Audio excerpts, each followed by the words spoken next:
नमस्कार दोस्तों। पहले चरण के मतदान के बाद कौन आगे है, इंडिया वाले या बीजेपी वाले? यही सवाल आप ढूंढने का प्रयास कर रहे हैं ना।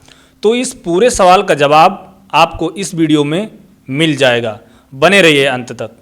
दोस्तों आपको बता दें, लोकसभा चुनाव में पहले चरण का मतदान संपन्न हो गया है, जिसमें 62.37% मतदान के साथ इस बार जनता का उत्साह कुछ कम दिखाई दिया है। कई ऐसी सीटें सामने आई हैं जहां पर पिछले चुनाव के मुकाबले कम वोटिंग देखी गई है। अब दावे अपनी जगह हैं, पार्टियों का जीत के लिए आश्वस्त रहना भी जग जाहिर है।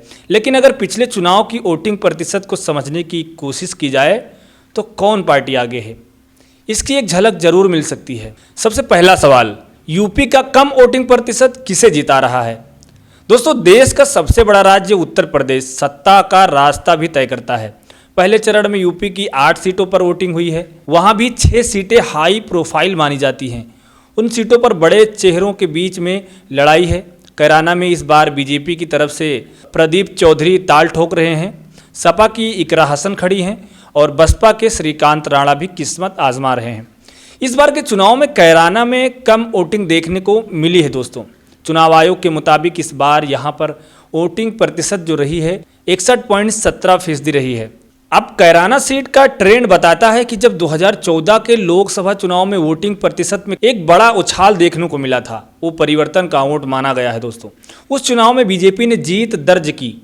इसे ऐसे समझिए कि 2009 में कैराना में 56.61% वोटिंग हुई थी, तब बसपा ने वहां से जीत दर्ज की। लेकिन 2014 के चुनाव में आंकड़ा 73.08 चला गया, यानी कि 17% के करीब वोटिंग में इजाफा देखने को मिला। उस बड़े उछाल ने ही कैराना की सीट बीजेपी की झोली में डाल दी। फिर 2019 के लोकसभा चुनाव में कैराना में वोटिंग प्रतिशत थोड़ा सा गिर गया, आंकड़ा 67.41 दर्ज किया गया, यानी कि तब 6% के करीब मतदान कम हुआ। अब क्योंकि उस चुनाव में वोट प्रतिशत में गिरावट 2014 जैसी नहीं थी, ऐसे में कैराना की सीट बीजेपी के खाते में ही रही और वहां कोई परिवर्तन देखने को नहीं मिला। इस बार कैराना में 61.17% मतदान हुआ है, यानी कि पिछली बार के मुताबिक फिर 6% वोटिंग गिर गई है। अगर इस तरह से देखा जाए तो इस बार कैराना सीट पर खेल भी हो सकता है। जानकारों का कहना है कि जब वोटिंग एक्सट्रीम अंदाज में होती है, नतीजे परिवर्तन वाले देखने को मिल सकते हैं। अगर काफ़ी कम वोटिंग तो भी परिवर्तन के संकेत, और काफ़ी ज़्यादा वोटिंग तब भी बदलाव की बहार हो सकती है। इस तरह अगर मुजफ्फरनगर की बात की जाए तो यहाँ पर इस बार 59.29% वोट पड़ा है। बीजेपी ने यहाँ से एक बार फिर संजीव बालियान को उतारा है। सपा ने हरेंद्र मलिक, बसपा ने दारा सिंह प्रजापति को मौका दिया है। समझने वाली बात यह है कि मुजफ्फरनगर में 2019 के चुनाव में 54.44% वोट पड़े थे। वहीं 2014 में मोदी लहर के दौरान वोटिंग प्रतिशत बढ़कर 69.74 पहुँच गई, यानी कि एक तरफ से 15% की बढ़त हुई। निर्णायक इजाफा देखने को मिला, वो वोट परिवर्तन के लिए बढ़ा था दोस्तों, और बीजेपी के संजीव बालियान ने जीत दर्ज की। इसके बाद 2019 के चुनाव में वोटिंग 68.20% दर्ज हुई, जो 2014 की तुलना में ज़्यादा कम नहीं थी। यानी कि ना परिवर्तन की लहर थी और ना ही कोई बड़ी नाराज़गी। इसी वजह से तब एक बार फिर बीजेपी के संजीव बालियान ने वहां से जीत दर्ज की। अब अगर इस बार के आंकड़ों पर नज़र डालें तो मुजफ्फरनगर सीट पर 59.29% वोट पड़े हैं, यानी कि यहाँ भी 9% के करीब गिरावट देखने को मिल गई है। इस समय ये कम हुई वोटिंग ही बीजेपी के लिए सबसे बड़ा चिंता का सबब बन सकता है। अब पुख्ता रूप से कुछ नहीं कहा जा सकता है, लेकिन पिछले कुछ चुनावों का ट्रेंड बताता है कि ज़्यादा कम वोटिंग होने पर सत्ताधारी दल के लिए मुश्किलें बढ़ सकती हैं। अब जानते हैं सहारनपुर का हाल। यूपी की ही सहारनपुर सीट की बात करें तो इस बार यहाँ पर 65.95% मतदान हुआ है। बीजेपी ने इस सीट से फिर राघव लखन पाल को मौका दिया है। वहीं इंडिया गठबंधन ने इमरान मसूद को उतारा है। बसपा की तरफ से माजिद अली खड़े हैं। इस सीट पर 2009 में 63.25% वोट पड़े थे दोस्तों, तब बीजेपी के राघव लखन पाल जीत गए थे। फिर मोदी लहर के दौरान 11% का उछाल आया, लेकिन नतीजा वही राघव का जीत। 2019 की बात करें तो 70% मतदान रहा, लेकिन जीत फिर बीजेपी के हाथ में ही गई। यानी कि सहारनपुर एक ऐसी सीट रही है जहां पर पिछले 15 सालों से एक ट्रेंड बरकरार है। ज़्यादा या कम वोट प्रतिशत यहाँ फर्क नहीं पड़ता है। अब बात करते हैं रामपुर की। इस बार सहारनपुर में 65.95% मतदान हुआ है। पिछली बार की तुलना में ये 4% कम है, लेकिन उतना बड़ा अंतर भी नहीं है कि कोई बड़े खेल की गुंजाइश दिखाई दे जाए। रामपुर सीट की बात करें तो यहाँ पर इस बार 54.77% मतदान हुआ है। इससे ऐसे भी समझ सकते हैं कि पिछली बार की तुलना में 9% कम वोटिंग हुई है।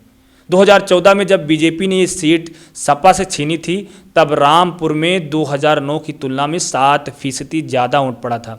यानी कि वोट बढ़ने से बीजेपी को फायदा भी होता है, लेकिन रामपुर में ये प्रतिशत घट गया। क्या माना जाए, बीजेपी से रामपुर सीट सपा छीन लेगी? बीजेपी के लिए एक बड़ा चिंता का सबब ये भी बन सकता है कि वो जहाँ जहाँ पर सबसे ज़्यादा मजबूत हैं, वहाँ पर इस बार जनता में कम उत्साह देखने को मिल रहा है। बिहार में इस बार सिर्फ 47% के करीब मतदान हुआ है, जो पिछली बार 53% था। इस तरह मध्य प्रदेश में पिछली बार 75% मतदान देखा गया, जो इस बार घटकर 63% रह गया है। अगर राजस्थान पर गौर करें तो वहाँ तो ऐसा देखा गया है कि वोटिंग प्रतिशत घटने से बीजेपी को ज़्यादा नुकसान होता है। दोस्तों, अब आइए राजस्थान के वोटिंग पैटर्न को डिकोड करते हैं। बात अगर पिछले 5 लोकसभा चुनावों की नतीजों की करें तो राजस्थान में 2 बार ऐसा देखने को मिला है कि वोट कम होने से बीजेपी को नुकसान झेलना पड़ा है। इस बार राजस्थान की 12 सीट पर 57.87% मतदान हुआ है।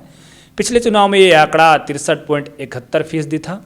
एक बड़ा पहलू ये भी है कि 1999 में राजस्थान में 53.34% मतदान हुआ था।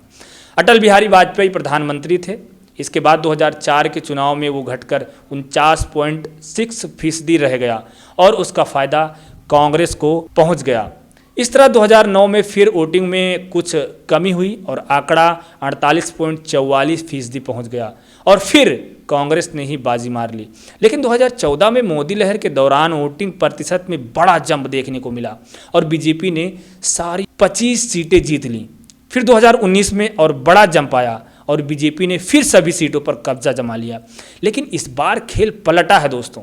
राजस्थान में सिर्फ 57.87% मतदान हुआ है, जो कांग्रेस के लिए उम्मीदें जगा रहा है। दोस्तों सबसे बड़ा टर्निंग पॉइंट ये है कि अगर वोटिंग कम होती है तो बदल जाती है सत्ता। पिछले 12 लोकसभा चुनाव के नतीजों का अध्ययन करने के बाद पता चलता है कि 5 बार वोट प्रतिशत गिरा था और उसका सीधा फायदा विपक्षी पार्टियों को हुआ और सत्ता केंद्र में बदल गई। इसकी शुरुआत 1980 में हो गई थी, जब वोटिंग के बाद जनता पार्टी हार गई और इंदिरा गांधी ने फिर सरकार बनाई। 1989 में भी वोट प्रतिशत गिरा और कांग्रेस को सत्ता गंवानी पड़ी। तब वीपी सिंह पीएम बन गए। 1991 में फिर थोड़ी सी गिरावट देखने को मिली और उसका फायदा कांग्रेस को मिला।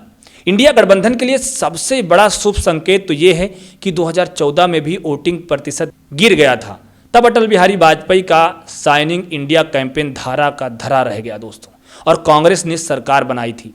अब इस बार 2024 में फिर ज्यादातर बड़े राज्यों में पहले चरण में कम वोटिंग देखने को मिली है। यानी कि क्या इंडिया गठबंधन के अच्छे दिन आने वाले हैं दोस्तों?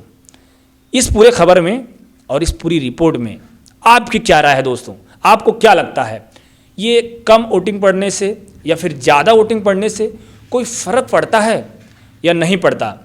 ऐसे में पहले चरण का मतदान अभी हो गया है, जिसमें पहले चरण के मतदान में भी गिरावट नज़र आई है। हर जगहों पे गिरावट नज़र आई है। ऐसे में क्या इस बार इंडिया अलायंस सत्ता को बदलने के लिए तैयार है? क्या लगता है, इस बार प्रधानमंत्री के दावेदार राहुल गांधी हो सकते हैं? कमेंट बॉक्स में ज़रूर बताना दोस्तों। और अगर आप हमारे चैनल पर पहली बार आए हैं तो एक छोटी सी मेहनत और कर देना, सब्सक्राइब कर लेना। ऐसे ही वीडियो आपको लगातार मिलती रहेंगी। ठीक है, फेसबुक पर देख रहे हैं तो फॉलो कर लेना। ठीक है, नमस्कार।